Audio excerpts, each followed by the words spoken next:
विज्ञान शक्ती अवतरले, बहुत दैत्य निर्दाळिले.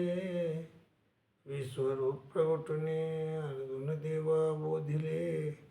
तया नमन श्रीकृष्णराया. श्री गोपाल कृष्ण महाराज की जय. माय बाबा, गीता हा एक जगप्रसिद्ध धर्मग्रंथ आहे. आध्यात्मिकेचा कळस आहे तो धर्म ह्या शब्दापासून सुरू होणारा ग्रंथ आहे आणि नीतीवर सापणारा आहे. धर्म आणि नीतीचं शिक्षण देणारा ग्रंथ म्हणजे हा गीता ग्रंथ आहे.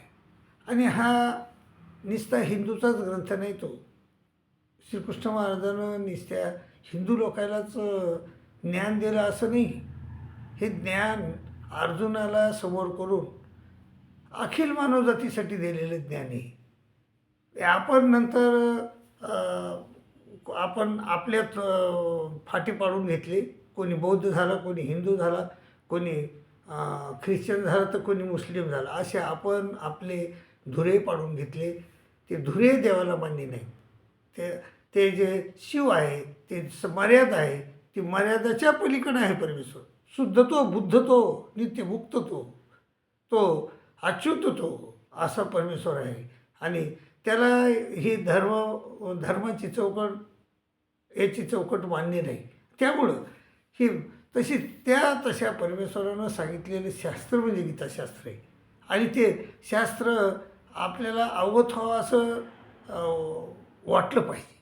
ते शास्त्र आपल्याला अवगत व्हावं असं प्रत्येकाला वाटलं पाहिजे. कारण हे कोण्या एका धर्माचं शास्त्र नाही ते. आणि मग ते प्रत्येक मानवजातीचं शास्त्र आहे. मानवजातीला उपयोगी पडणारं शास्त्र आहे ते. मानवजातीनं कसं वागावं, कसं बोलावं, काय खावं, कसं झोपावं हे सांगणारं शास्त्र आहे ते. कसं बोलावं लोकांसंग हे सांगणारं शास्त्र म्हणजे गीताशास्त्र आहे. आणि ते शास्त्र आपल्याला अवगत झालं पाहिजे. तर ते अवगत कसं करायचं, तर ते अगोदर तर एखाद्या म्हणजे विद्वान माणसाकडे जायचं आणि विद्वान माणसाकडे जाऊन अगोदर गीता आपल्याला आली पाहिजे, वाचता आली पाहिजे. मग वाचता आल्यानंतर हळूहळू आपण त्याच्यावर नेहमी वाचत राहायचं. आणि नेहमी वाचत राहायचं. अनेक भाष्ये झालेली आहेत गीतेवर. मराठीतून झाले, हिंदीतून झाले, इंग्रजीतून झाले भाष्ये.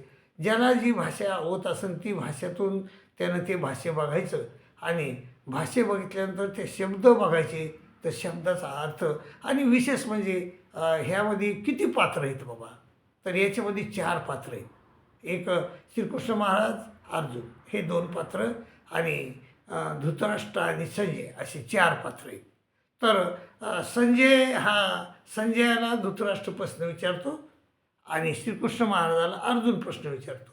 तर आता अगोदरचा प्रश्न कोण सुरू केला, तर धृतराष्ट्रानं विचारलं.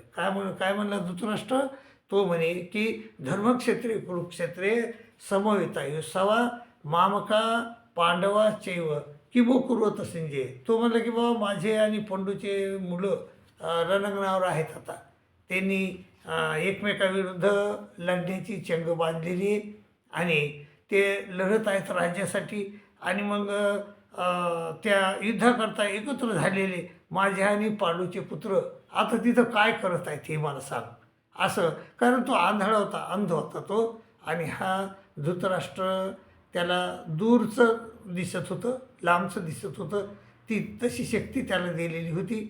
आणि मग त्यामुळं तो लांबचं बघून हा धृतराष्ट्राला सांगत होता. आणि धृतराष्ट्र मग त्यामुळं धृतराष्ट्राने विचारलं की बाबा त्या युद्धावर, कारण हे दोघं जण म्हणजे महाराज बसलेले होते. आणि तो बसलेला असताना त्यानं विचारलं की बाबा तिकडं धर्मक्षेत्रे कुरुक्षेत्रे म्हणजे त्या पुण्योत्पादक कर्मभूमीवर तर काय चाललं आहे दोघांचं.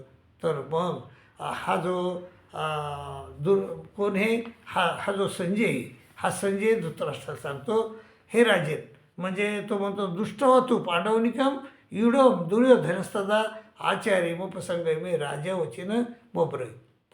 तेव्हा पांडवाच्या चक्रव्यूहातना क्रमाने उभ्या असलेल्या सैन्याला पाहून राजा दुर्योधन द्रोणाचार्याजवळ जाऊन म्हणतो. असं तो सांगतो की हे चक्रयुग सुरू केलं, सेना व्यवस्थित लावलेली होती दृष्टद्युम्नानं, आणि त्या दृष्टद्युम्नाकडं ते पाहून हा जो दुर्योधन राजा आहे, तर राजा जाऊन आपल्या द्रोणाचार्याकडे जाऊन विचारतो की त्याला विचारतो की बाबा ही बघा म्हणे कसं छान, म्हणजे कशी व्यूहरत्न रचून उभी केलेली आहे ही विशाल सेना पहा, असं तो कोण म्हणतो, हा दुर्योधन त्या म्हणजे द्रोणाचार्याला म्हणतो. तर वास्तविक एखादा आपण जर विचार केला, एखादा राजधानीतून मंत्री आला आणि त्यानं जिल्ह्यामध्ये कोणाला बोलावं बरं? त्यानं बोलावं कलेक्टरला, कारण कलेक्टर हा जिल्ह्याचा प्रमुख आहे. परंतु हा बोलायला आहे चपराशाला, तर हे योग्य आहे का बोलणं? नाही, बोलणं योग्य नाही. तर ह्या पांडवाचा सेनापती होते भीष्माचार्य. वास्तविक दुर्योधनानं भीष्माचार्याकडे जायला पाहिजे होतं, परंतु भीष्माचार्याकडे न जाता तो द्रोणाच्याकडे गेला, आणि द्रोणाचार्याकडे जाऊन बी त्याला चांगलं बोलायला आहे का? हा त्याला टोमणे देऊन बोलायला आहे. काय म्हणायला आहे की बघा तुमचा जो शिष्य आहे आचार्य, आपला बुद्धिमान शिष्य द्रुपद पुत्र याने व्यूहरत्न उभी केलेली आहे, ही विशाल पांडवसेना पहा, असं तो द्रोणाचार्याला म्हणाले.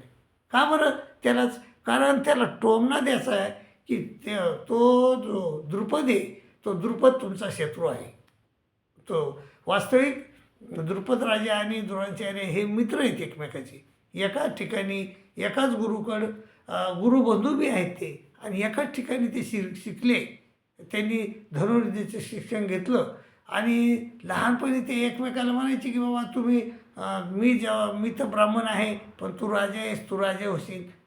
तो द्रुपदच म्हणायचो मी राजा होईन त्यावेळेस तू माझ्याकडे ये, आणि तुला काही कमी पडलं तर मी तुला देईन. पण मग त्याप्रमाणे हा जो द्रोणाचार्य मोठे झाले, ते ब्राह्मणच राहिले, हे राजे झाले. आणि मग याच्या जो द्रोणाचार्याला जो मुलगा होता त्याचं नाव अश्वत्थामा होतं.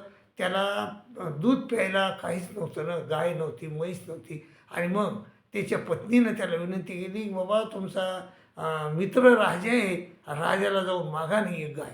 आणि मग हा फक्त गाय मागायसाठी गेला, पण गाय मागायसाठी गेल्यानंतर हा त्याला मित्र म्हणल्यानंतर तो द्रुपद राजा रागवले, चिडले, आणि ते म्हणले बामन तुम्ही ब्राह्मण आहेत, तुम्ही एक भिकारी आहेत, आणि तुम्ही भिकाऱ्यासारखं बोला मला. अरे हा म्हणतो अरे असं काय बोलतो रे म्हणे, तू माझा मित्र आहेस, मी तुझा. तो म्हणे राजा आणि एक भिकारी मित्र होत नसतो, असं त्याला तो द्रुपद राजे बोलले. आणि द्रुपद राजा बोलल्यानंतर मग याला मी राग आला, आणि तो गाय न घेता काही न घेता डायरेक्ट तो हस्तिनापुरात आला. हस्तिनापुरात अगोदरपासून त्याला बोलावणं होतं, परंतु तो आला नाही अगोदर. पण नंतर मात्र याला चंग बांधला की मी याला माझ्या समोर उभं करीन, त्यावेळेसच मी श्वास घेईन, असं द्रोणाचार्यानं ठरवलं. आणि तो द्रोणाचार्य मग याच्या हस्तिनापुरात गेले. हस्तिनापुरात गेल्यानंतर त्यांनी त्या मुलांचं गुरुत्व स्वीकारलं, आणि त्यांना धनुर्विद्येचं शिक्षण दिलं. द्रोणाचार्याचं लक्ष एकच होतं की मला ह्या मुलाला धनुर्विद्येमध्ये मोठं करायचं आहे.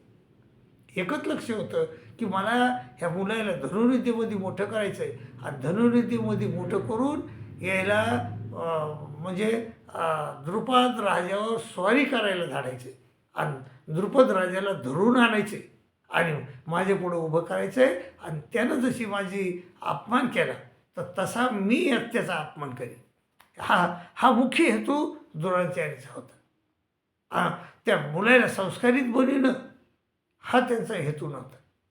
तो म्हणून द्रोणाचार्य मुलाला कधीही संस्कारित बनविलं नाही. त्यांनी त्याच्या हाताखालच्या दुर्योधनाला कधीच टोकलं नाही त्यांनी की त्या भीमाला विषयाचे लाडू दिले, त्याला म्हणजे सगळ्या कारस्थानं त्याला माहीत होती, परंतु भीमाला त्यानं कधी टोकलं नाही, भीमाला कधी नैतिकता शिकवली नाही.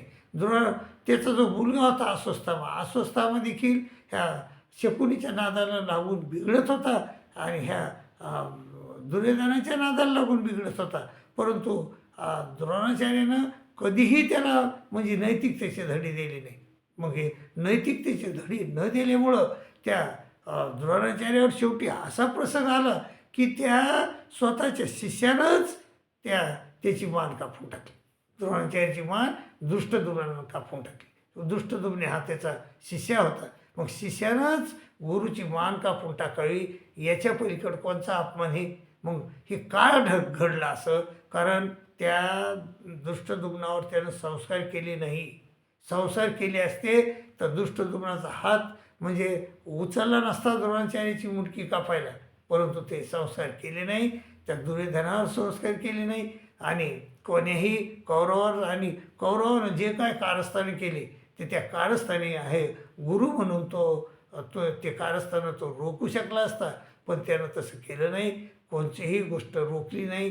कोणत्याही म्हणजे नैतिकतेचे धडे त्यानं दिले नाही. म्हणून हे आपल्याला हा महाभारत, हा गीता असं आपल्याला शिक्षण देते की गुरुनं नुसतं म्हणजे शिक्षणावरच फोकस देऊ नये. त्यानं गुरुनं शिष्याला नैतिकता देखील शिकवायला पाहिजे. नैतिकतेचे पाठ द्यायला पाहिजे आणि तेच देण्यात द्रोणाचार्य कमी पडले. म्हणून त्याचा मुलाचं किती नुकसान झालं बघा.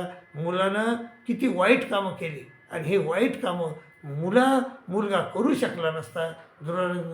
दुर्योधनाला काय मागितलं तो पांडवाईनं? फक्त 5 गावं मागितले होते. तर इतका देखील उदारपणा त्याच्यात हा द्रोणाचार्य आणू शकला नाही.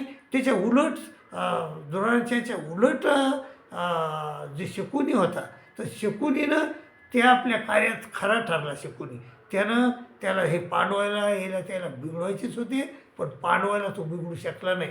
पण कौरवाला मात्र बिघडण्यामध्ये तो यशस्वी ठरला.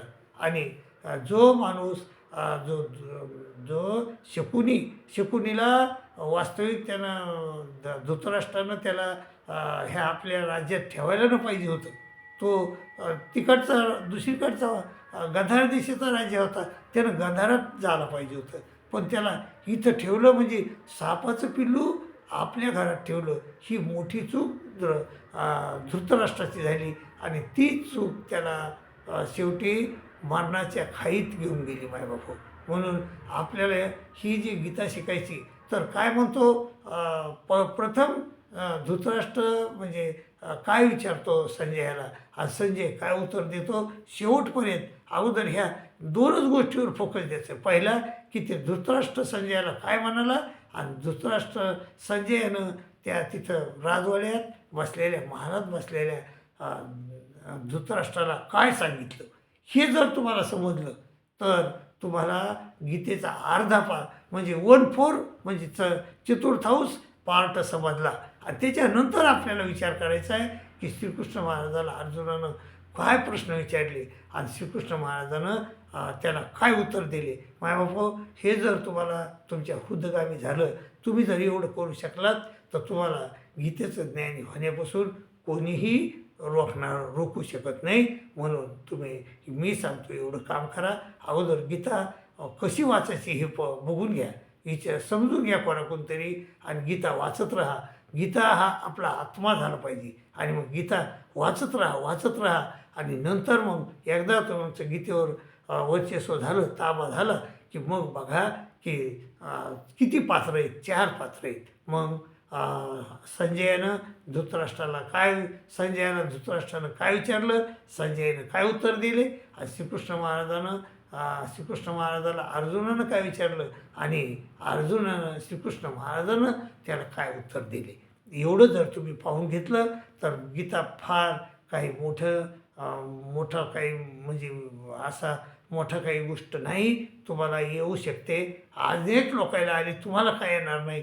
म्हणून आपण चंग बांधायचा आहे आणि गीता शिकण्याचा जरूर प्रयत्न करायचा आहे. हो, जरूर गीता शिकण्याचा प्रयत्न करा आणि अशी मी तुम्हाला नम्र विनंती करतो आणि तुमची रजा घेतो. दंडोत प्रणाम.